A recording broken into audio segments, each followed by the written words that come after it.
Taste the Daily. மக்களே, தொண்டர்களே, மற்றவர்களும் எதிர்பார்க்கறது, ஐயா ஒரு அரை மணி நேரம் பேசுங்க ஐயா. நீங்கள் வாட்டில் வர்றீங்க, எல்லா கூட்டத்தையும் சேர்த்து வைக்கிறோம். பாசிசமா பாயாசமா மன்னாராட்சின்னு வழக்கமான டெம்ப்ளேட் வசனங்களை பேசிட்டு அப்படியே முடிச்சுட்டு போயிடுறீங்க. சரி, மற்றவர்களாக பேசுவான்னு பார்த்தா மற்றவங்களும் அதே மாதிரி தான் இருக்காங்க. சப்ஜெக்ட் பேசுங்க ஐயா அப்படின்னு. மற்றவங்க பேசுறது பொருட்டாவே எடுத்துக்க மாட்டாங்க. இவங்களுக்கு பேசுறதும் பிரச்சனை ஆகுது. மாலை வணக்கம் சொல்லி ஆனால் மானை வழக்கம்ன்றாங்க. இந்த மாதிரிலாம் பல பிரச்சனை இருக்குது. என்ன தமிழ் பேசுறீங்கன்னு எங்களுக்கு தெரியல. மேயர் பிரியாக்கும் உங்களுக்குமே வித்தியாசம் தெரிய மாட்டேங்குது. விக்கிரவாண்டி மாநாட்டை விட இது பிரம்மாண்டமாக தான் இருக்கும். கண்டிப்பாக இருக்கும். அதே உற்சாகத்தோட ரசிகர்கள், நிர்வாகிகள், கட்சி, அதுதான் பிரச்சனை. அது சொல்ல முடியாது. ரொம்ப நாளைக்கு அப்புறம் விஜய் வராரு, மாநாட்டில் பேச போறாருன்னா உற்சாகம் இருக்கும்ல தொண்டர்கள்ட்ட. நீங்களே சொல்றீங்க ரொம்ப நாளைக்கு அப்புறம் வராரு. ஒரு அரசியல் கட்சி தலைவர்னா இன்னைக்கு காலையில் பார்த்தா நாளை காலையிலையும் பார்க்கணும், நாளைக்கு பார்க்கணும், சாயந்தரம் பார்க்கணும், ஏர்போர்ட் வாசல்ல பார்க்கணும். நீங்க எல்லா கட்சி தலைவர் மாதிரி இவரை மதிப்பிடாம கொஞ்சம் வித்தியாசமான மக்களும் அப்படி பார்த்துருவாங்க. மாற்றம் வேணும்னு நினைக்கிற ஒரு தலைவர் அப்படிதானே சார் இருப்பாரு. எல்லாரும் மாதிரி பிஹேவ் பண்ணா அவரும் 10ஓட 11 மக்களும் அந்த மாற்றத்தை கொடுத்துருவாங்கன்ற. நீங்கள் எம்ஜிஆர் மாதிரின்னு சொல்லிக்கிட்டு வீட்டுக்குள்ளே உட்காந்துட்டு இருக்கீங்க. சென்னையில் நடக்கிற உங்களுக்கு லட்டு மாதிரி ஒரு அதிகாரி சொல்கிறாரு, சார் லட்டு மாதிரி மேட்டர் சார் விட்டார் சார் அப்படின்னா அவங்களுக்கு என்ன பயம்னா இதை கையில் எடுத்துருந்தா அதுக்கும் பெரிய சிக்கலாக இருக்கும். இப்போ அங்கே மாநாட்டில் பேசும்போது இன்னும் வீரியமாக இருக்கும்ல சார். நானும் கேட்குறேன், நீங்கள் அங்கே கூப்பிட்டு பேசுனீங்கல்ல, அப்போவாது பத்திரிகையாளர்களை சந்திக்கலாம்ல. இப்போ சீமான் வந்து 3 தடவை பார்க்குறாரு, மற்ற தலைவர்கள் வந்து பார்க்குறாங்க, பத்திரிகா சந்தை. கஸ்தூரி வராங்க. கஸ்தூரி விஜய் ஒன்னா சார்? நான் அதான் கேட்குறேன், கஸ்தூரி விஜய் ஒன்னா? கஸ்தூரி அப்போ விஜய் விட நாலேஜ் ஜாஸ்தி தானே, அப்படி தானே எடுத்துக்கணும் சார். இவர் பேசாதனாலே இவருக்கு எதுவுமே தெரியலன்னு எப்படி சார் நம்ம சொல்ல முடியும்? அப்போ பேசுங்க. மாநாட்டில் பேச போறாரு சார் நாளைக்கு. ஏங்க பத்திரிகையாளரை சந்திக்க சொன்னால் நம்ம மாநாடு பற்றி பேசுங்க. நீங்கள் பத்திரிகையாளரில் ஏன் சந்திக்க மறுக்கிறீங்க? ஜெயலலிதா இவங்கெல்லாம் கூட பிரஸ் மீட் பெருசாக சந்திக்க மாட்டாங்க. எப்பயாவது நேஷனல் மீடியா எங்கேயாவது நின்று இருந்தாங்கன்னா அவங்க நின்று பேசிட்டு போவாங்க. அதுக்காக அவங்களுக்கு ஒன்றும் தெரியல. இப்போ நான் கேட்டது கேட்கவா? ஜெயலலிதா விஜய் ஒன்னா? நான் கேட்கவா? கிட்டத்தட்ட அவங்க ஒண்ணுன்னு தான் சொல்றாங்க சார். எம்ஜிஆர் விஜய் ஒன்றுன்றாங்க, நீங்க என்ன ஜெயலலிதா? அது சொல்லிக்கலாம். ஜாக்கி சானும் விஜய் ஒன்று, ஏன்னா பயங்கரமா சண்டை போட்டுக்கிறாங்கன்னு சொல்லிக்கலாம். அதிமுகவினர் வந்து இந்த எம்ஜிஆர் புகைப்படம், அண்ணா புகைப்படம் போட்டது தங்கள் கூட்டணிக்கான சமிக்கை அப்படின்லாம் வைகை செல்வன் அவங்கலாம் பேசுறாங்க. இன்னமும் இந்த கூட்டணிக்குள்ள அவங்க விஜய் வருவாரு நம்பிட்டு. ஆனால் ஒன்று பாருங்க, இன்னமும் எம்ஜிஆரை பேசாமல் இவர்களால் அரசியல் படுத்தப்படல யாராலையும். நீ கோடி கோடியாக சம்பாதிக்கிறவங்களை பற்றி பேசுறது யாராக இருக்காங்களா? மறைஞ்சி 87 இறந்து போனார். இன்னைக்குன்னா எத்தனை வருஷம்? கிட்டத்தட்ட 40 வருஷம் ஆக போதா? இன்றும் நினைவு கூறப்படுகிறார். இன்றும் எம்ஜிஆர் இல்லைன்னா முடியலன்னா அதுதான் உண்மையான ஒரு சக்தி அப்படின்றது பேசுகிறாங்க. Holidays nale adu namma GT Holidays da, South India's #1 travel brand. ஜெயச்சந்திரனின் அடடா ஆடியோ ஆஃபர் 5 முதல் 70% வரை டிஸ்கவுண்ட். நியூஸ் லிஸ்ட் நேயர்களுக்கு வணக்கம். இந்த சிறப்பு நேர்காணலில் நம்மோடு மூத்த பத்திரிகையாளர் திரு முத்துலீஃப் அவர்கள் இருந்திருக்கிறார். சார் வணக்கம் சார். வணக்கம். நாளைக்கு தாவேகாவோட 2வது மாநில மாநாடு, என்ன எதிர்பார்க்குறீங்க இந்த மாநாட்டில்? பல தடவை பேசியாச்சு. மக்களே, தொண்டர்களே, மற்றவர்களும் எதிர்பார்க்கறது, ஐயா ஒரு அரை மணி நேரம் பேசுங்க ஐயா. நீங்கள் வாட்டில் வர்றீங்க, எல்லா கூட்டத்தையும் சேர்த்து வைக்கிறோம். பாசிசமா பாயாசமா மன்னாராட்சின்னு வழக்கமான டெம்ப்ளேட் வசனங்களை பேசிட்டு அப்படியே முடிச்சுட்டு போயிடுறீங்க. சரி, மற்றவர்களாக பேசுவான்னு பார்த்தா மற்றவங்களும் அதே மாதிரி தான் இருக்காங்க. சப்ஜெக்ட் பேசுங்க ஐயா அப்படின்னு. நீங்கள் ஃபஸ்ட்டு நீங்கள் கொஞ்சம் நேரம் அதிகம் விக்கிரவாண்டியில் மாதிரி பேசணும். ரெண்டாவது, கடந்த விக்கிரவாண்டி மாநாட்டுக்கு பிறகு விஜய் உடைய லைன் என்ன, மற்ற விஷயங்கள் என்னன்றது ஒன்றுமே இல்லை.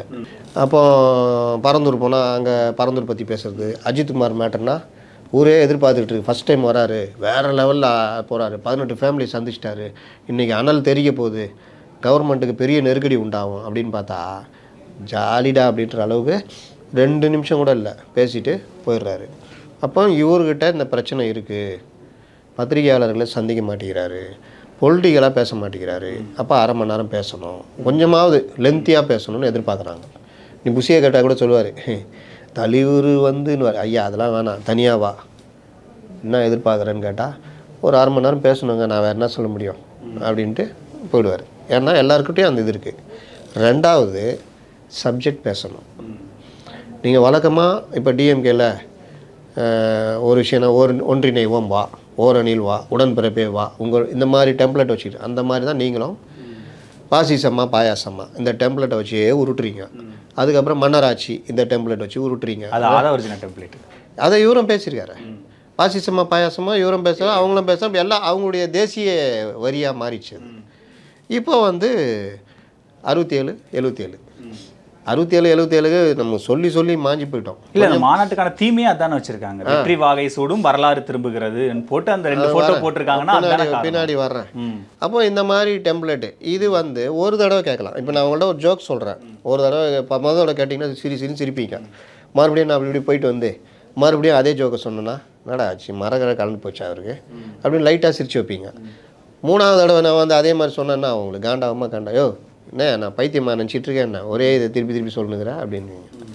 சேம் இதே தான் இவர் திருப்பி பாசிசம்மா பாயாசம்மா கள்ளக்காதல் கள்ளக்கூட்டம் இப்படிலாம் பேசியிருந்தா பாயிண்ட் அவுட் பண்ணுறியா, ஏன் பண்ண மாட்டேங்கிற, நீ தானே முதன்மை சக்தின்ற. அந்த ஆள் கூட எழுச்சி போயினான்னு போய் சொல்லலை, நீ வந்து அவனே கிடையாது நாங்கள் தான் அப்படின்ற. அப்போ நீ என்ன பேசுகிற அப்படின்னு வரும்பொழுது சமீபத்திய நிகழ்வுகளில் உங்களுடைய ரியாக்ஷன் என்ன? அஜித்குமார் மேட்டரில் சொதப்பிட்டு போயிட்டீங்க, தொண்டர்களுக்கே சோர்வு, ரைட்டு. அடுத்து கவின் ஆணவ கொலை அறிக்கையை கூட விடலை, 2 நாள் பொறுக்க முடியாமல் எங்கே பிரச்சனை ஆகிடுமோன்னு அதை வச்சுனா விட்றாரு. பார்ட்டி லைன் என்னன்னு பார்த்தா ஒன்றுமே இல்லை. அப்போ கவின் ஆணவ கொலையில் உங்கள் ஸ்டாண்டு என்ன? ஏன்னா உங்களிடம் இருப்பது அதிகமான இளைஞர்கள், அவர்களை கூட்டு கேட்டால் கூட ஏன்பா ஒருத்தன் விரும்பிட்டான் பிடிக்கலன்னா அந்த பொண்ணை வேற எங்கேயா கட்டி வை, ஏதோ பண்ணு, அவனை கொலை பண்ணலாமா ஏன்னா கேட்டால் யாரும் ஏற்றுக்க மாட்டாங்க. அப்போ நீங்களும் இந்த மாதிரி விஷயங்களுக்கு எதிராக இருக்கணும். குறைந்தபட்சம் தனிச்சட்டம் கொண்டு வாங்க, அதையா நீங்கள் வற்புறுத்தலாம். இந்த அரசு பண்ணலன்னு எந்த விதம்லாம் மௌனமாக இருக்கார். இப்போ இதை எதிர்பார்ப்பாங்க. எல்லாத்துக்கும் மேலே விஜய்கிட்ட நீங்கள் மற்றவங்க பேசலாம் விட்டுருங்க, மற்றவங்க பேசுறது பொருட்டாகவே எடுத்துக்க மாட்டாங்க. இவங்களுக்கு பேசுறதும் பிரச்சனை ஆகுது. மாலை வணக்கம் சொல்லி ஆனால் மானை வழக்கம்ன்றாங்க. இந்த மாதிரிலாம் பல பிரச்சனை இருக்குது. என்ன தமிழ் பேசுகிறீங்கன்னு எங்களுக்கு தெரியல. மேயர் பிரியாவுக்கும் உங்களுக்குமே வித்தியாசம் தெரிய மாட்டேங்குது.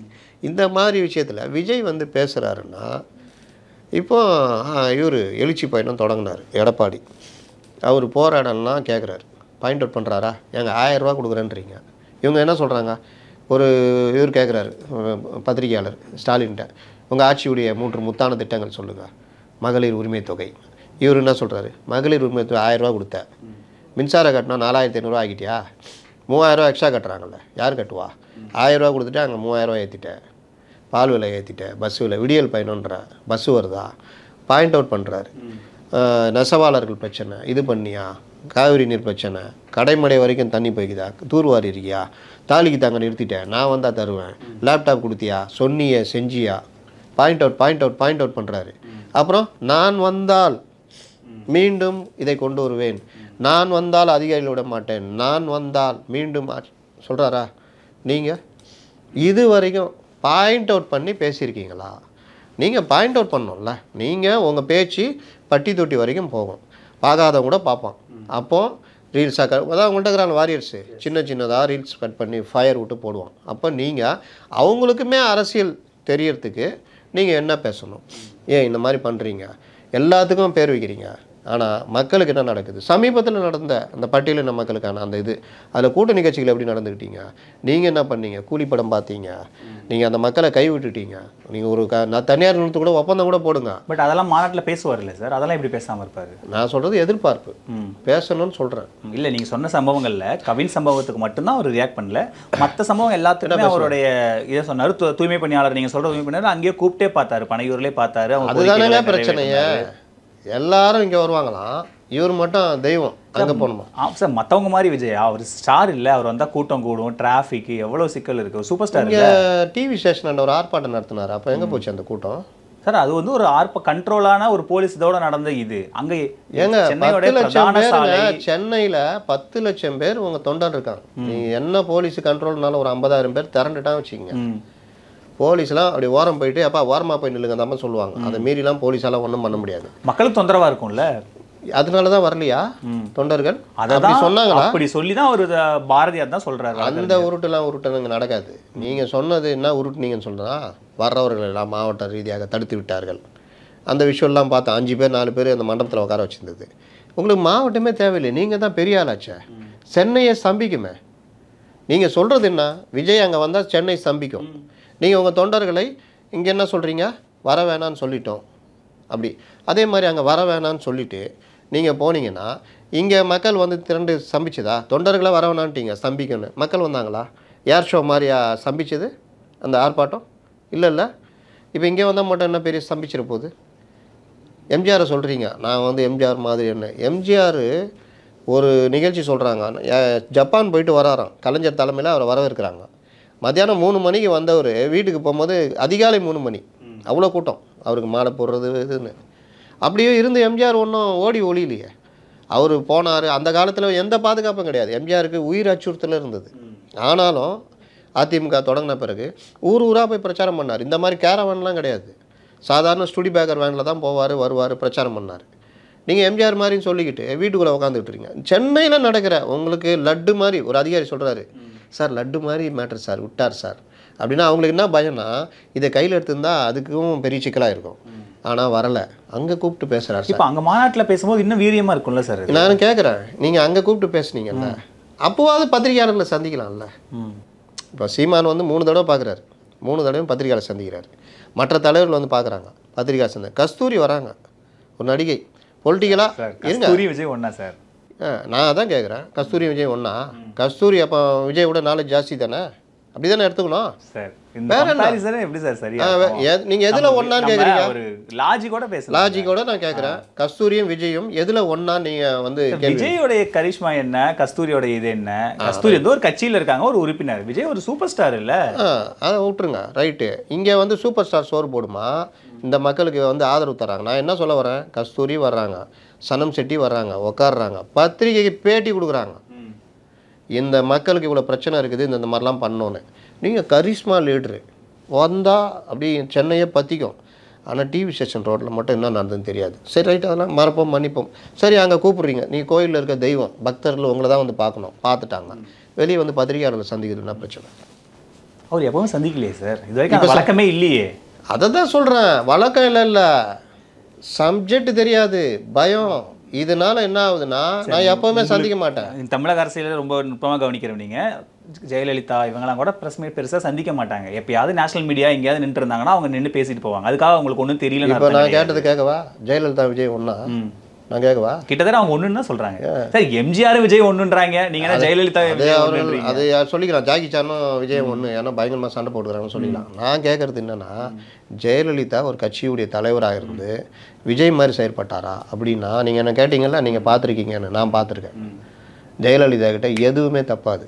ஜெயலலிதாவும் மக்கள் கடலில் போனவங்க தான், வெளியில் சுற்றினவங்க தான், ஊராக போய் பேசினவங்க தான்.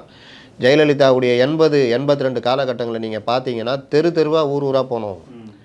ஜெயலலிதா நிறைந்த படிப்பாளி, பத்திரிகையாளர்லாம் அந்த டைமில் பார்த்துட்டு இருந்தவங்க தான், எல்லா இதையும் பண்ணவங்க, ஒரு கட்சி தலைவராக எல்லா ஒர்க்கும் பண்ணவங்க. இவங்க சொல்லுவாங்கள்ல, போயஸ் கடன் விட்டு வரல, இதுக்கு போயிட்டாங்க, எது கொடநாடு போயிட்டாங்கன்னு. அங்கே போனாலும் அவங்களுடைய பணி நடக்கும். பத்திரிக்கையில் சின்ன ஒரு விஷயம் வந்தாலும் அவர்கள் ரிப்போர்ட் போவோம். ரிப்போர்ட் போடலன்னா அந்த அதிகாரி ஒரு வழியாகிடுவான். விரல் நுனியில் வச்சுருந்தாங்க. எந்த விஷயமும் அவங்களை மீறி தப்பாது. நீங்கள் அப்படியா ஜெயலலிதா போய் நீங்கள் இது பண்ணுறீங்க, கம்பேர் பண்ணுறீங்க? பேசாதனாலே இவருக்கு எதுவுமே தெரியலன்னு எப்படி சார் நம்ம சொல்ல முடியும்? அப்போ பேசுங்க, மாநாட்டில் பேச போகிறார் சார் நாளைக்கு. ஏங்க பத்திரிகையாளரை சந்திக்க சொன்னால் நம்ம மாநாடு பற்றி பேசுனீங்க. நீங்கள் பத்திரிகையாளரில் ஏன் சந்திக்க மறுக்கிறீங்க? இப்போ நான் உங்களை கேட்குறேன், நீங்கள் இந்த பத்திரிகை துறையில் இருக்கிறீங்க.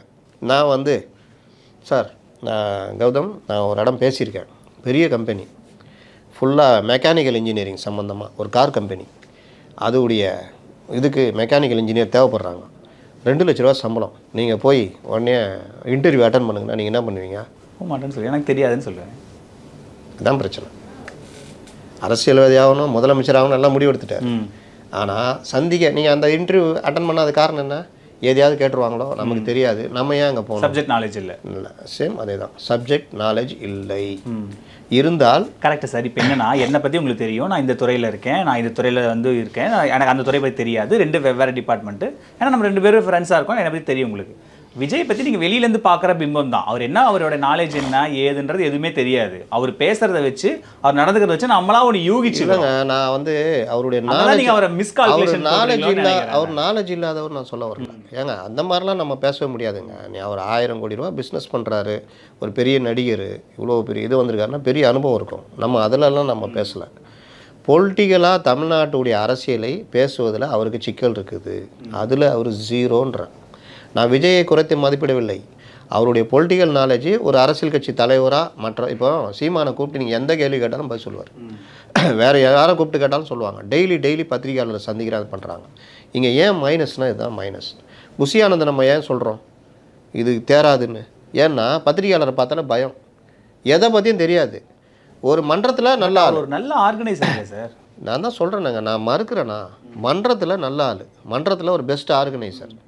இப்போ நான் சொன்ன மாதிரி தான் கௌதம் ஒரு பத்திரிகையாளர், நல்லா கேள்வி கேட்பார், எல்லாம் பண்ணுவார். அவர் போய் ஒரு மெக்கானிக்கல் இன்ஜினியராக ஆக முடியாது. சேம் அதே தான், மன்றத்தில் பெரிய ஆள், மன்றத்தில் ஆர்கனைஸ் பண்ணுவார். அங்கே வந்து விஜய் ரசிகர் விஜயை பற்றியே பேசுவார். பொலிட்டிக்கலாக அவர் ஒன்றும் கிடையாது. அவரை கொண்டு வந்து ஒரு கட்சிக்கு பொதுச்செயலாளர் ஆக்குனீங்கன்னா கட்சியை நடத்துவது, கட்சியுடைய உட்கட்டமைப்பை மேற்படுத்துவது, தினம் வருகின்ற பிரச்சனைகளுக்கு பதில் சொல்வது, பத்திரிகையாளர்களை சந்திப்பது, பல்வேறு பிரச்சனைகளை கட்சியை வழிநடத்தி செல்வது, இதுக்கு அவர் ஆப்டான ஆள் கிடையாது. அப்படி ஒரு ஆப்டான ஆள் இவர் கிடையாதுன்னு தெரிஞ்சு அவரை ஃபிக்ஸ் பண்ணுறாருன்னா அவருடைய நாலேஜ் எப்படி? இது கட்சிக்குள்ளே உள்ளே இருக்கிற பிரச்சனை. இப்போ மாநாட்டை ஒட்டி இப்போ விக்கிரவாண்டி மாநாட்டை விட இது பிரம்மாண்டமாக தான் இருக்க போகுது. கண்டிப்பாக இருக்கும். ஏன்னா இங்க கூடின கூட்டத்தை விட அங்க ஷேர்களே 1.5 லட்சம் ஷேர்கள் போடுறாங்க.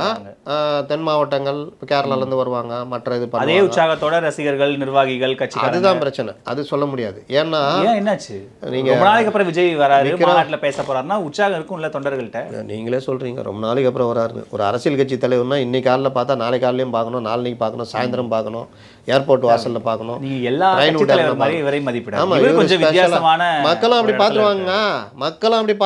அதுக்கு தான் மாற்றம் வேணும்னு நினைக்கிற ஒரு தலைவர் அப்படிதான் சார் இருப்பாரு. எல்லாரும் மாதிரி பிஹேவ் பண்ணா அவரும் 10-11 மக்களும் அந்த மாற்றத்தை கொடுத்துருவாங்கன்றேன். ஒருத்தர் வந்தார்ல 2019, நான் வந்து நீ பார்த்துட்டு இருந்தா நாணயத்திற்கு 2 பக்கம் சுண்டி போட்டால் தலை விழுந்தால் இது அந்த தலையாக உட்காந்துருப்பவர் இவர், நான் வந்து பக்கபலமாக இவர் வந்து இந்த மக்களவை நான் வந்து மாநில அப்படின்னு உருட்டினாரு. அப்புறம் நான் தென் பிக் பாஸ் நடிக்க போயிட்டார், திடீர்னு தக் லைஃப் நடிக்க போனார். என்னங்க அரசியல் கட்சி ஆரம்பம்லாம் பண்ணுறீங்க அப்படின்னா, நான் வந்து முழு நேரம் அரசியல்வாதி இல்லை, பார்ட் டைம் அரசியல்வாதி அப்படி இப்படின்னா மக்கள் பார்த்தாங்க. ஓ பார்ட் டைம் அரசியல்வாதியா நீங்கள், சரி. பட் கமலை பார்க்குற மாதிரி தான் விஜய் பார்க்குறாங்களா சார்? அதோட கீழே பார்க்குறாங்க சார். ஆமாங்க, கமலாவது ஒரு 10 பேட்டி கொடுத்தாரு, 10 காலேஜில் போய் பேசினாரு, அங்கங்கே பேசினாரு, திடீர்னு சைதாப்பேட்டை வந்தார். இந்த மக்களுக்கு நல்ல பேச்சு திறமை இருக்குன்றதுக்காகவே நம்ம இந்த ஒப்பீடு சரிதானா சார்? கமல் நல்லா பேசுவார், அவர் நல்ல ஒரு பேச்சு திறமை இருக்கு, நல்லா பேசுவார், நமக்கு புரியணும். விஜய் கிட்ட ஒரு கரிஷ்மா இருக்கு, கிரவுட் புல்லிங் இருக்கு, வாக்கா கன்வெர்ட் பண்ற கேப்பபிலிட்டி இருக்கு. இந்த கேள்வியை பலரும் கேட்டாங்க. நான் சொன்ன பதில் கரிஷ்மா ஒரு பூஸ்ட். இப்போ ராக்கெட் இருக்குது, இங்கேருந்து பூமியை விட்டு வெளியே கிளம்புறதுக்கு சேட்டலைட் அனுப்புகிறோம். அதுக்கு கீழே ஃபஸ்ட்டு ஒரு எரிகலன் ஒன்று இருக்கும். அதுடைய வேலை என்னென்னா புவியீர்ப்பு விசையை மீறி பூமியை விட்டு வெளியே தள்ளிவிடும். பூமியை விட்டு வெளியே போனோம்னா அந்த இது விரியறது, சோலார் பேனல் விரியறது, மற்ற விஷயங்கள்லாம் நடக்கிறதுக்கு தனித்தனி சிஸ்டம் இருக்கும். நீங்கள் வெறுமனே இது இருக்குல்ல, இந்த கிளம்பி போகிறதுல, அதுதான் நீங்கள் சொல்கிற கரிஷ்மா, தொண்டர்கள் பலம். இந்த இது அவர் இப்போ நீங்கள் ஒரு விஷயம் சொல்கிறீங்க, நான் ஒரு விஷயம் சொல்கிறேன், இல்லை ஒரு புதுசாக ஒரு சாதாரண நடிகர் ஆரம்பித்த ஒரு விஷயம் சொல்கிறதுக்கும் விஜய் சொல்கிறது ரீச் ஆகும். நீங்கள் சொல்கிறது நான் சொல்கிறது மற்றவங்க சொல்கிறது ரீச் ஆகாது. இதுதான் அவர் கிடச்சிருக்கு முதல் பலம், ஃபஸ்ட் ஸ்டெப்பு. இந்த லேப்பில் ஃபஸ்ட் லேப்பில் இருக்கணும் இங்கே நிற்க வைப்பாங்க, லாஸ்ட் லேப்பில் அங்கே நிற்க வைப்பாங்க. விஜய்க்கு மட்டும் ஃபஸ்ட் லேப்பில் இருக்கவனையும் லாஸ்ட் லேப்பில் இருக்கணும் ஈக்குவலாக அங்கே நிற்க வைக்கிறாங்க. அதுதான் ஒரு பலம், 1 ஸ்டெப் ஃபார்வேர்டு. நம்ம எல்லாம் முதல் படி ஏறும்போது விஜய் 5வது படியிலேருந்து அவர் அரசியலை தொடங்குறாரு. ஆனால் 5வது படியில் இருக்கிறது மட்டுமே போதுன்ற திருப்தி இருக்கக்கூடாதுன்றேன். நீங்கள் உங்கள் ரசிகர் பலம் இருக்குது, உங்களுக்கு வாக்கு கிடைக்கும், 10% எதோ கிடைக்கும். ஆனால் 35% ஆகிறதுக்கான அரசியல் பேசுறது, தினம் மக்கள் அரசியல் பேசுறது, மக்கள் பிரச்சனை தலையிடுறது, இது வந்து ஒர்க்கு. இது ஜெயலலிதாவாக இருந்தாலும் எம்ஜிஆராக இருந்தாலும் பண்ணாங்க, விஜயகாந்தும் பண்ணார். அங்கே தான் பிரச்சனை. இப்போ எம்ஜிஆர் நீங்கள் கோட் பண்ணதுனால மாநாட்டுடைய தீமே வரலாறு திரும்புகிறது தான். வெற்றி வாகை சூடும் வரலாறு திரும்புகிறது. கொள்கை தலைவர்கள் படமே பாஸ்போர்ட் சைஸாக மாறிடுச்சு. அண்ணாவுடைய படமும் எம்ஜிஆருடைய படமும் பெரிய அளவுக்கு வச்சு இன்னொருத்தர் படம் வச்சுருக்காங்களா? அதை சொல்லியா? விஜய் படம் வச்சுருக்காங்க. இன்னொருத்தர் வேற யாரு? Jackie Chan. ஆமாம், ஜாக்கி சான் கூட விஜய் கை கொடுக்குற மாதிரி சார். அப்பெல்லாம் ஒன்று வைக்கலையே சார். சார் இன்னைக்கு காமிச்சாங்க, நான் பார்த்தாங்க. அண்ணா எம்ஜிஆர் பேசுறது இருக்கா, 86 மாநாடு, விஜயகாந்த் இது இருக்கா, விஜயகாந்த் கூட இவர் கூட இருக்கிற மாதிரி ஃபோட்டோ இருக்கா, அது அவங்க நிர்வாகிகள் வச்சு தான் அஃபிஷியலாக வச்சுருக்காங்க. அதுலேயே இதை காமிக்கிறாங்க, ஜாக்கி சான் கூட கை கொடுத்துற மாதிரி. சார் விட்டா டொனால்ட் ட்ரம்ப்போட கட்டி பிடிக்கிற மாதிரி போடுவாங்க. என்ன இது, என்ன சார் அது எப்படி சார் போடுவாங்க? நான் வேணா நீங்கள் உங்களுக்கு படம் அனுப்புகிறேன், நீங்கள் அதை பேசும்போது காமிங்க. நான் இங்கே ஒரு விஷயத்தை வன்மையாக நான் வந்து கண்டிக்கிறேன். ஜாக்கி சான் வைக்கிற புரூஸ்லி ஏங்க வைக்கல நீங்கள்? எம்ஜிஆரை வைக்கிறீங்க, அண்ணா வைக்கிறீங்க. எம்ஜிஆருக்கு குரு அண்ணா. புரூஸ்லி ஜாக்கி சான் வைக்கும்போது புரூஸ்லி வைக்கணும்ல. அவங்க வைக்கவே இல்லை சார். அது நான் அனுப்புறேன் உங்களுக்கு படம் சார். அது அவங்க தொண்டர்கள் யாராவது ஒரு 6 மீடியா ஏங்க பெரிய பேனர் காமிக்கிறாங்க நியூஸ் தமிழ்ல ஏங்க நியூஸ் தமிழ்ல காமிக்கிறாங்க. அவர் எம்ஜிஆர் கூட நிக்கிற மாதிரி. அது சரி, அது ஒரு வாரமா இருக்கட்டும் சார். இப்போ இதுக்காக நான் ஏத்துக்க மாட்டேன். புரூஸ்லயே வைக்கணுங்க, புரூஸ்லயே வைக்க சொல்லிடலாம் சார். இது வந்து அநியாயம். இந்த தீம் இருக்குல்ல, வெற்றி வாகை சூடும் வரலாறு திரும்புகிறது. அப்ப 2 எலெக்ஷன் திரும்ப உடன்பிறப்பே வா, ஒன்றிணைவோம் வா, ஓரணியில் தமிழ்நாடு, உறுப்பினர் சேர்ப்பது பெரும்பாடு, அந்த மாதிரி தான் இதுவும். வரலாறு திரும்புகிறது. என்ன திரும்புது? இங்கே திரும்புது. 67 77 போயிடுச்சு. இப்போ 2026. அதான் அதே மாதிரியான 67 கதையை பேசலாமா? 67ல் முதல் முறையாக அண்ணா ஆட்சி பிடிச்சிட்டார். திமுக ஆரம்பிச்சது எப்போ? 49. எத்தனை தேர்தல் சந்திச்சது? 2. 3ஆவது தேர்தல் ஆட்சி பிடிக்கிறாங்க. முதல் தேர்தல் ஏன் சந்திக்கல? 49, 52 பொது தேர்தல் சந்திக்கல. 57 பொது தேர்தல் சின்னமே கிடையாது உங்களுக்கு, பொது சின்னமே கிடையாது. 15 பேர் தான் ஜெயிக்கிறாங்க. 62ல் எம்ஜிஆர்லாம் வந்துடுறாரு, பெரிய பிரச்சாரம், 50 ஜெயிக்கிறாங்க. 67ல் எம்ஜிஆர் முழு சக்தியாக இருக்கிறார், மற்றவர்கள் இருக்கிறார்கள், கலைஞர் இருக்கிறார், அண்ணா இருக்கிறார். எம்ஜிஆரை சுடுகிறார்கள். இந்திய எதிர்ப்பு போராட்டம், அரிசி பஞ்சம், இதெல்லாம் பார்த்துட்டு சும்மா இருக்கல திமுக. கையில் எடுத்து மொழிப்போர், அரிசி பஞ்சம். அதில் சொல்கிறார் ஒருத்தர், பாவம் ஒரு மினிஸ்டர், ஏங்க இந்த வயலில் எலிக்கறி, ஏங்க விவசாயிகள் எலிக்கறி சாப்பிடுவாங்க தெரியுங்களா? விவசாயிகள் தெரியும், வயல் எலி பிடிச்சி சாப்பிடுவாங்க. அதை ஒரு மினிஸ்டர் தெரியாமல் சொல்லிட்டாருங்க. தமிழனை எலிக்கறி சாப்பிட சொல்லிட்டான்னு பெருசாகிட்டாங்க. அந்த மாதிரிலாம் பிரச்சாரம், இதெல்லாம் சேர்ந்து கடைசி டைமில் இந்த எம்ஆர் போய் எம்ஜிஆரை சுட அந்த போஸ்டரை ஊராக ஒட்டி, இப்படி கூட்டணி கட்சிகள் பலம். எந்த காலத்தையும் திமுக தனியாக நின்றதில்லை, சுதந்திரா கட்சி கூடிய கூட்டணி. இப்படிலாம் வந்து தான் 67ல் ஆட்சியை பிடிக்கிறார்கள். இந்த நீண்ட நெடிய போராட்டம், பல தலைவர்கள் வந்தது, பல கலைஞர்கள், Sivaji Ganesan, NS Krishnan, SSR, MGR, KR Ramasamy, இந்த மாதிரி திரைக்கலைஞர்கள் பட்டியல். இந்த மாதிரி பட்டி தொட்டி எங்கே திமுக கொண்டு போய் சேர்த்தாங்க. எம்ஜிஆர் சேர்க்காதாங்க. இங்கே மட்டும் என்ன சார் இருக்காரு மாதிரி தான் திட்டுறீங்க, ரொம்ப நீங்கள் திட்டுறீங்க. உங்களெல்லாம் நீங்கள் இப்படிலாம் திட்டக்கூடாதுங்க. ஏன் அப்படி திட்டுறீங்க? நீங்க 67 சொல்றீங்க, எந்த விதமான எஸ்எஸ்ஆர் ஒரு டிஜிட்டல் எரால இருக்கும், இன்ஸ்டாகிராம் ரீல்ஸ் போட்டு கொண்டாடிட்டு இருக்காரு ஒரு அண்ணா, மிகப்பெரிய தலைவர். ஒரு அண்ணா மறைந்தது, அவருக்கு வந்த கூட்டம் 3 நாள் சென்னை சம்பித்தது கின்னஸ் ரெக்கார்டு. அதுக்கப்புறம் முறியடிக்கப்பட்டிருக்கலாம். அந்த அண்ணாக்கு பக்க தலைவர்களாக பல திரைத்துறையினர், இந்த பக்கம் அரசியல் அறிந்த பல தலைவர்கள், நெடுஞ்செழியன் ஆரம்பித்து கலைஞர் வரைக்கும் பெரிய குரூப்பு, இவர்கள் எல்லாம் இது எல்லாம் சேர்ந்து ஒரு அமைப்பாக இருந்தது. நீ காளியம்மாலே உள்ளே விட மாட்டேங்கிறீங்க. நீங்கள் வந்துட்டு அதிமுக 67, அப்புறம் 77 வரலாமா? அதை விட்டுருங்க. 67 அவன் நீண்ட நெடிய வரலாறு. இவர்கள் போகிற போகல என்னமோ அண்ணாதுரை 66ல் கட்சி ஆரம்பித்து இதே மாதிரி வீட்டுக்குள்ளே இருந்துக்கிட்டு 4-5 பேர். காலம் வேற சார், இப்போ இருக்கிற காலம். நீங்கள் காலத்தை பேசுங்க. இப்போ தாங்க அந்த காலத்துலேயாவது எம்ஜிஆர் பேட்டி கொடுத்தாருன்னா அது பத்திரிகையில் வந்தால் தான் உண்டு. எம்ஜிஆர் ஒரு ஊரில் போய் பேசுகிறாருன்னா அது எல்லா ஊர்லையும் எல்லாருக்கும் தெரியாது, அந்த ஊர் மக்களுக்கு தெரியும். அப்படிப்பட்ட காலத்திலேயே கஷ்டப்பட்டு கட்சியை வளர்த்து கொண்டு வந்தாங்க. இப்போ இன்னும் ஈஸி இல்லை. அதான் நானும் சொல்கிறேன், ஈஸி இல்லை. நீ உக்காந்துக்குன்னு அந்த தொழிலாளர்களை அப்படியே அணைச்சி டீலாம் கொடுக்குறல்ல, அப்போவே அவர்கள்ட்ட பேசுகிறத லைவ் பண்ணணும். பட்டி தொட்டி ஃபுல்லாக போய் உலகம் ஃபுல்லாக சேரும். அந்த வீடியோ உலகம் ஃபுல்லாக போய் சேர்ந்துருக்கு சார். கண்டென்ட் கிரியேட்டர்ஸ்லாம் எடுத்து கொண்டாடுறாங்க. நான் தான் சொல்கிறேன்ல, தலைவனுக்கு என்ன பிரச்சனைனா சப்ஜெக்ட் வராது. தலைவன் சப்ஜெக்ட் பேசினா தான் செல்ஃப் எடுக்கும். தலைவன் இப்போ சீமான் பேசாமல் மற்றவங்க பேசியிருந்தா செல்ஃப் எடுக்குமா? யார் தலைவனோ அவன் தான் பேசணும். ஏன் எடப்பாடி ஊராக போய் கத்திக்கிட்டு இருக்காரு? அப்போ உனக்கு செல்ஃப் எடுக்கலன்றேன். நான் என்ன சொல்கிறேன், நீங்கள் சொல்கிறீங்களா ரொம்ப லேட்டஸ்ட் சார் அப்படி சார்னு டெய்லி ஒரு வீடியோ போடுங்க. இன்று ஒரு தகவல் சார், அவர் என்ன யூடியூபரா சார் டெய்லியும் ஒரு வீடியோ போடுறதுக்கு? அப்போ வாங்க, வெளியே வாங்க, தலைவராக வாங்க, பேட்டி கொடுங்க. இதுவும் பண்ண மாட்டீங்க. நீங்கள் தான் சொல்கிறீங்க சார் சமூக காலம் இது வேறு லெவல் சார், இன்றைக்கெலாம் இப்படின்னா வந்துடும் சார்னா அப்போ இப்படின்னா கொடுங்க, வீடியோ போடுங்க. இன்று பார்த்தீர்கள் என்றால் இன்று ஒரு தகவல், ஒரு இதில் துப்புரவு பணியாளர்கள் இருந்தாங்களாம், அவங்களுக்கு 2 இது கொடுத்துட்டாங்களாம், இருக்கிற சம்பளத்தையும் பிடிங்கிட்டாங்களாம். இப்படி எதாவது பேசுங்க. இது நியாயமா? துப்புரவு பணியாளர்களை நீங்கள் தானே பாதுகாக்கணும். ஆனால் தனியார் நிறுவனம் ஒப்பந்தம் போடுங்க, நான் வேணான்னு சொல்ல. அந்த நிறுவனத்துக்கு இவர்களுடைய வாழ்க்கை ஆதாரத்தை நீ உறுதிப்படுத்தணுமா வேணாம், இதை கேளுங்க, வீடியோ போடுங்க. நம்ம எதாவது பேசணும்னு சொல்லுவாங்க, யோ தலைவன் வரானோ இல்லையோ வந்தால் தம்பிச்சிடும் சென்னை வேறு லெவலு. அதனால இப்போ மதுரைக்கு போகிறாரு, மதுரை சம்பிக்காதா? இல்லை சார், இப்போ என்னன்னா நான் கேட்குறேன், மதுரைக்கு நேற்று போயிட்டார் தெரியும்ல? இல்லை இன்னைக்கு தான் போகிறாரு, காலைல தான் போயிருக்காரு. ஏங்க நேற்றே சாலை அப்படின்னா அவங்களாம் சொல்கிறது பொய்யா? என்னங்க இது? நான் எதாங்க நம்புறது? தான் இன்னைக்கு தான் கிளம்புறாருன்னு வந்து ஏங்க காரில் போய் சேர்ந்துட்டாரு, சாலை மார்க்கமாக சென்று அடைந்து விட்டார், ஆலோசனை நடத்துக்காரெல்லாம் போட்டாங்க நேற்று. இல்லை இன்னைக்கு தான் போகிறாரு, காலைல செய்தி வந்தது. சரி விடுங்க, நேற்று சம்பிக்க வேண்டிய மதுரை இன்னைக்கு சம்பிக்குமா? நாளைக்கு ஸ்தம்பிக்கும் சார். நாளைக்கு மற்ற தொண்டை வருவான். நீங்கள் தான் போனாலே ஸ்தம்பிச்சிடும்ல. இவர் ஒரு லாட்ஜில் தங்கியிருக்காரு, ஒரு ஹோட்டலில் தங்கியிருக்காரு, ஸ்தம்பிச்சிடும்ல. ஸ்தம்பிக்கும் சார். எப்படி ஸ்தம்பிக்காமல் இருக்கும்?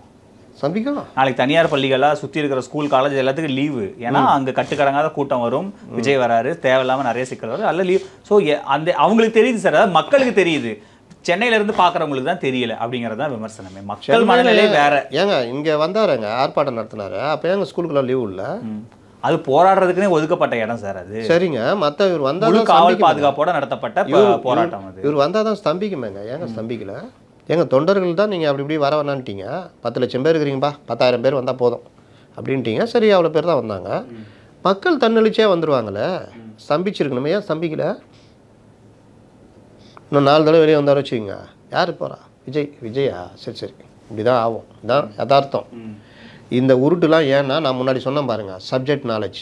அதான் நான் அவரை வந்து இவர் ஒன்றுக்கும் உதவாதவரெலாம் நான் சொல்ல வரல. அவர் மிகப்பெரிய ஆள். அவர் பிஸ்னஸ்ஸு, அவர் நம்பி லட்சக்கணக்கான குடும்பம், 1000 கோடி பிஸ்னஸ்ஸு, நம்ம அதை சொல்கிறதுக்கெலாம் நமக்கு தகுதி இல்லை. ஆனால் பொலிட்டிக்கலாக நீங்கள் ஒரு லீடர்ஷிப் குவாலிட்டியில் வரும்பொழுது உங்களுடைய பொலிட்டிக்கல் நாலேஜ் எப்படி இருக்குன்னு விமர்சிக்கிற உரிமை எல்லாருக்கும் உண்டு. நீங்கள் செய்யாததை சுட்டி காண்பிப்போம். இப்போ நீங்கள் சொன்ன மாதிரி எல்லா சமூக வலைதள காலம் அப்படி இப்படின்னா அதையும் நீங்கள் வந்தால் ஸ்தம்பிக்கும் அப்படி இப்படி நீங்கள் சொல்கிறபடி எடுத்துக்கிட்டாலும் வீட்டில் உட்காந்து வீடியோ போடலாம். ரஜினிகாந்த் பேசுகிறார்ல, அந்த மாதிரி தினம் ஒரு வீடியோ அப்படின்னால ஆட்சியை ஸ்தம்பிக்க வைக்கலாம். அதிமுகவினர் வந்து இந்த எம்ஜிஆர் புகைப்படம், அண்ணா புகைப்படம் போட்டது தங்கள் கூட்டணிக்கான சமிக்கை அப்படின்லாம் வைகை செல்வன் அவங்கலாம் பேசுகிறாங்க. இன்னமும் இந்த கூட்டணிக்குள்ள அவங்க விஜய் வருவார் நம்பி. ஆனால் ஒன்று பாருங்கள், இன்னமும் எம்ஜிஆரை பேசாமல் இவர்களால் அரசியல் படுத்த முடியல யாராலையும். தெரியுதா? நேற்று ஒருத்தர் ஒரு இது பதிவு படித்தேன், மயில்சாமி பேசியிருக்கார். எம்ஜிஆர் மட்டுமே அவர் திரையுலகை விட்ட பிறகும் இன்றும் அவர் பேசப்படுகிறார். ஏன்னா எம்ஜிஆர் அவர் வாழ்ந்த காலத்திலேயே அவருடைய வருமானம் மற்ற விஷயங்களை இருக்கிற போதே கொடுக்கணுன்ற லெவலில் பண்ணார். இன்றைக்கி கோடியாக சம்பாதிக்கிறவங்களை பற்றி பேசுறது யாராக இருக்காங்களா? மறைஞ்சி 87 இறந்து போனார். இன்றைக்கின்னா எத்தனை வருஷம்? கிட்டத்தட்ட 40 வருஷம் ஆக போதா? இன்றும் நினைவு கூறப்படுகிறார். இன்றும் எம்ஜிஆர் இல்லைன்னா முடியலன்னா அதுதான் உண்மையான ஒரு சக்தி அப்படின்றது பேசுகிறாங்க. அந்த லெவலுக்கு நீங்கள் வர வேணாம். அப்போ எம்ஜிஆர்னு சொல்லிக்கிறீங்கல்ல, எம்ஜிஆருடைய அரசியலையாவது கொஞ்சம் பார்க்கணும்ல. எம்ஜிஆர் என்ன பண்ணார், எவ்வளோ அரசியல் பேசினார்? ஏங்க எங்கே போனாலும் பத்திரிகையாளர்கள்ட்ட எம்ஜிஆர் சந்திப்பாருங்க. இவர்களெல்லாம் எம்ஜிஆரை முட்டாளு கோமாளிலாம் பேசியிருந்தாங்க. ஆனால் எம்ஜிஆர் பத்திரிகையாளர்களை சந்திப்பார். ஓடிலாம் ஒளியில் நீங்கள் டெக்னிக்கலாகவும் பேசுவாராம். நீங்கள் ஒரு கேமராமேன் கேமரா எடுக்கிறேன்னா என்ன கேமரா கேனா இதுவா நல்லா இருக்குமா சார்? எப்படி சார் தெரியாமல்? இல்லை, அந்த ஒரு டச்சு ஒவ்வொருத்தையும் டச் ஆகுறது. அதே மாதிரி சினிமாக்காரன்றீங்க, சினிமாக்காரனுக்குன்னு ஒரு புத்தி இருக்குது. ஒரு லெவல் வந்தோடனே பக்கத்தில் உடனே மறந்துடுவோம், அப்படி புதுசாக பார்க்குற மாதிரி பார்ப்பான். எம்ஜிஆர் அப்படி இல்லைன்றாங்க. இயல்பாக ஒரு மனிதனுடைய செயல் இருக்குல்ல, அதுதான் கொண்டு போய் எளிய மக்கள்கிட்ட. எம்ஜிஆர் எவ்வளோ பேருக்கு உதவி பண்ணியிருப்பார் சொல்லுங்கள் வாழ்க்கையில்? 1,00,000 பேர், நிறைய பேர் சொல்லிடுறாங்க. 1,00,000 பேர் பண்ணியிருப்பாரா? நான் கேட்குறேன். எம்ஜிஆர் பண உதவிங்க, நேரடி உதவி எம்ஜிஆர்கிட்ட வாங்கினவங்க ஒரு 1,00,000 பேர் இருப்பாங்களா? இருக்கலாம். 6.5 கோடி மக்களும் இன்னைக்கு 8.5 கோடி. எம்ஜிஆரை வள்ளல் நீங்கள் நான் உட்பட அதில் மறுக்கிறோமா? இல்லை, அவரை ஸ்லாகிச்சு பேசுகிறோம்ல. 1,00,000 பேர் தானே பண்ணார், நமக்கு ஒன்றும் பண்ணலையா அப்படின்னு நம்ம பார்க்குறோமா? இதுதான் ஒரு வைப்பு. இந்த வைப்பு தான் எல்லார்ட்டையும் எதிர்பார்க்கறது. இதுதான் அவருடைய ஒவ்வொருத்தருடைய செயல். ஏன் ஜெயலலிதாவை இரும்பு பெண்மணின்றோம்? நம்மளை ஏதாவது நேரடியாக நம்ம அட்மினிஸ்ட்ரேஷனில் அவங்கள பார்த்துருக்கோமா? நான் பத்திரிகையாளராக ஒரு 2-3 நேரம் தூரத்துலேருந்து பார்த்துருக்கேன். மற்றபடி எப்படி ஒவ்வொரு விஷயத்துலையும் அவருடைய செயல்பாடு, இந்த மாதிரி விஷயங்கள் வர தகவல்கள், அவங்க ஒரு இரும்பு பெண்மணி, பெண்கள் விஷயத்தில் ரொம்ப பரிவு காட்டுவாங்க, ஒரு நல்ல அட்மினிஸ்ட்ரேட்டரு, அவங்கள அதிகாரிகள் ஏமாற்ற முடியாது. இந்த மாதிரி கலைஞர் ஏன் பேசுகிறோம்? அவர்கிட்ட எதுவுமே தப்பாது, வெல் நாலேஜி. கலைஞர் அவர் இருக்கிற வரைக்கும் வெல் நாலேஜி, அவருக்கு தெரியாத அரசியல் அறிவு கிடையாது. ஆனாலும் இளம் பத்திரிகையாளர் வந்து எல்லார்ட்டையும் பேசுவார்ல, பல பத்திரிகை முதலாளிகிட்ட பேசுவார், எடிட்டர்கிட்ட டெய்லி காலையில் பேசுவார், டெய்லி பேப்பர் பிடிப்பார். இதுதாங்க நீங்கள் இந்த துறையில் இருக்கிறீங்கன்னா உங்களை வளர்த்து. இப்போ நீங்கள் வர்றீங்க, இன்றைக்கி என்ன நிகழ்வுன்னு உட்பட அப்டேட்டாக இருந்து தான் நீங்கள் வருவீங்க. நீங்கள் வாட்டில் எனக்கு என்னென்னு உட்காந்துட்டு 2 மாதம் இருந்து கேட்பீங்களா? இப்போ நான் உங்களுக்கு சொல்கிற இடத்துல இருக்கேன்னா நானும் அப்டேட் இல்லைன்னா முடிஞ்சு போச்சு கதை. என்னை அடித்து காலி பண்ணி உட்கார வச்சுருவீங்க. அந்த மாதிரி ஆள் நீங்கள்லாம். அப்போது இந்த மாதிரி விவகாரத்தில் நீங்கள் அப்டேட்டாக இருக்கணும். ஒரு அரசியல்வாதியாக மக்களுடைய பிரச்சனையை பேசணும். ஏன்னா நீங்கள் மக்களுக்காக தான் முதல்வராக வர போகிறீங்க. அப்படி நீங்கள் பேசலைன்னா நீங்கள் என்ன ஆவீங்கன்னு நான் சொல்கிறேன். அவ்வளோ துப்புரவு பணியாளர் பிரச்சனை நடக்கும்போது அடுத்த திமுக தலைவராக அடுத்த முதல்வராக வர வேண்டியவர் அப்பா தான் மிஸ் பண்ணுறாரு. நம்ம போய் உட்காந்து பேசுவோம், என்ன பிரச்சனை சார், இந்த மாதிரி 33,000 சம்பளம் சார், திடீர்னு அவங்கள்ட்ட தள்ளுறாங்க சார், அதில் 5,000 10,000 குறைக்கிறாங்க சார், அது மாதிரி அப்புறம் வந்து இந்த மாதிரிலாம் விஷயம் சார். சார் நான் பேசுகிறேங்க, ஒரு 2 மாதம் ராம்கே வேணாம், நான் அப்பாட்ட பேசுகிறேன், நான் உங்களுக்கு வாக்குறுதியாக கொடுக்குறேன், ஒரு 6 மாதம் இந்த ஒப்பந்தம் தள்ளி வைக்கப்படுதுங்க, உங்கள் குறையெல்லாம் சரி பண்ணிவிட்டு இது உங்கள் சம்பளம் இது இருக்கும். இந்த மாதிரி பேசுறது கூட தயாராக இல்லை டெபுட்டி சீஃப் மினிஸ்டர். அவர் வேற ஒரு உலகத்தில் இருக்கார். முதல்வர் இந்த பிரச்சனை நடக்கும்பொழுது எல்லாரும் குறைந்தபட்சம் இந்த ஒரு இது தகராறு அப்புறப்படுத்த நடக்கும்போது குறைந்தபட்சம் அந்த படத்துக்கு போயிடக்கூடாது. அது ஒரு பெரிய ட்ராபேக் ஆகுது. அப்போ அதை பற்றி ஒரு இது இல்லை. இந்த மாதிரி நீங்கள் ஒரு லெவலில் மக்களோடு இல்லாமல் கனெக்ட் இல்லாமல் இருந்தீங்கன்னா இது மாதிரி செயல்கள் நடக்கும். அது ஆட்சி கெட்ட பேர். என்னென்னா இவர்களுக்கு என்னென்னா கூட இருக்க அதிகாரி நான் சொல்லுவான், சார் ஒன்றும் பிரச்சனை இல்லை சார், அதை நான் பேசிட்டோம், ஒன்றும் பிரச்சனை இல்லை சார். இப்போ உதயநிதி கேட்டால் சார் ஒன்றும் இல்லை சார், நம்ம பேசிட்டோம், நான் சேகர் பாபு பார்த்துக்கிறாப்புல அதுன்னு. ரைட் பார்த்துக்கிறாரா, ரைட்டு. அதில் உள்ளே போய் என்ன பார்த்தீங்க சேகர் பாபு சொல்லுங்கள், அப்புறம் அந்த வீடியோ பார்க்குறது ஏன் இப்படி பேசுகிறீங்க, நீங்கள் விடுங்க நான் வரேன் நான் சேகர் பாபு முடியாதுன்னு வரா டெபுட்டி சீஃப் மினிஸ்டர் நீங்கள். அப்போது நான் கையில் எடுக்கிறேன். அப்போது எல்லா மிஸ்ஸாக பயம் வரும். ஐயோ சின்னவர் வந்தார்னா அவர்கிட்ட தப்பிக்க முடியாது, அதிகாரி பயப்படுவான், அவர் பிரச்சனை நேரடியாக பேசி தீர்த்துருவார். அப்போ கலைஞர் மாதிரியே இருக்காருப்பா, நேரடியாக வர்றாரு, உட்காராரு, முடிச்சு விட்டு போகிறாருப்பா பிரச்சனையை. அப்போது இன்னும் இமேஜ் உயரும். ஆனால் அதை செய்ய தயாராக இல்லை. இதுதான் வந்து எங்கே நீங்களாம் மிஸ் பண்ணுறீங்களோ அங்கெல்லாம் மக்கள் உங்களை விட்டு அந்நியப்பட்டு போயிடுவாங்க. சேம் அதே தான் நான் விஜய்க்கு சொல்கிறேன். நீங்கள் எங்கெல்லாம் மக்கள் பிரச்சனையை பேசாமல் இந்த விஷயத்துலலாம் அப்படியே இருக்கிறீங்களோ, நீங்கள் இந்த மலுப்புகள் 1000 சொல்லலாம், அவர் வந்தால் ஸ்தம்பிச்சிரும், அவர் வந்து மற்ற அரசியல்வாதி மாதிரி இல்லை, அவர் வந்து இப்படி அப்படின்னு. ஆனால் இந்த மைனஸ் இருந்துகிட்டே இருக்கும். இதே வேலையை தான் கமலுக்கு பண்ணாங்க. நீங்கள் வர வேணாம், நீங்கள் குலதெய்வம், நீங்கள் ஒரு ஓரமாக இருங்க, நாங்கள் அது பண்ணுறோம் இது பண்ணுறோன்னு. அப்படியா பிக் பாஸ் போனால் ஒன்றும் பிரச்சனை இல்லை, பிக் பாஸில் போய் உங்கள் கருத்தை சொல்லுங்கள், இன்னும் உங்களுக்கு கட்சி வளரும், அப்படி இப்படிலாம் உருட்டினாங்க. போனார், இன்றைக்கி அறிவாலயம் வாசலில் இருக்கார். சேம் இதே தான் நான் சொன்ன மாதிரி. நீங்கள் சொல்கிற மாதிரி இந்த கரிஸ்மான்றது 10% வாக்குகளை வாங்கி தரோம், 35% வாக்குகள் வாங்கணும்ல, அதற்கான வேலை செய்யணும். அப்போ இந்த மாநாடு எதை எதிர்பார்க்குது, நீங்கள் என்ன பேச போகிறீங்க, இவ்வளோ நாளாக இருந்ததெல்லாம் விட்டுருங்க, இப்போ மாநாட்டில் அனைத்து சப்ஜெக்டையும் தொடுவேன். இந்த திமுக அரசுக்கு ஏன்னா தேர்தல் நேரம், இந்த திமுக அரசுடைய ஒவ்வொரு பிரச்சனையும் பாயிண்ட் அவுட் பண்ணி அடிப்பேன். நான் இன்னொன்று பாருங்கள், என்னைக்காவது விஜய் நான் முதல்வராக வந்தால் இதை செய்வேன், நான் முதல்வராக வந்தால் எங்கேயா சொல்லியிருக்காரா சொல்லுங்கள்? இல்லை சொல்லலை. மேபி இந்த மாநாட்டில் சொல்லலாம், சொன்னால் நல்லது. ஏன்னா உங்களுக்கு நம்பிக்கை வந்தால் தான் தொண்டனுக்கு நம்பிக்கை வரும்.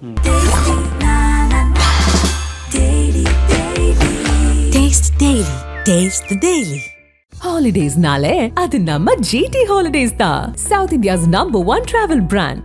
ஜெயச்சந்திரனின் அடடா ஆடியோ ஆஃபர் 5 முதல் 70% வரை டிஸ்கவுண்ட்.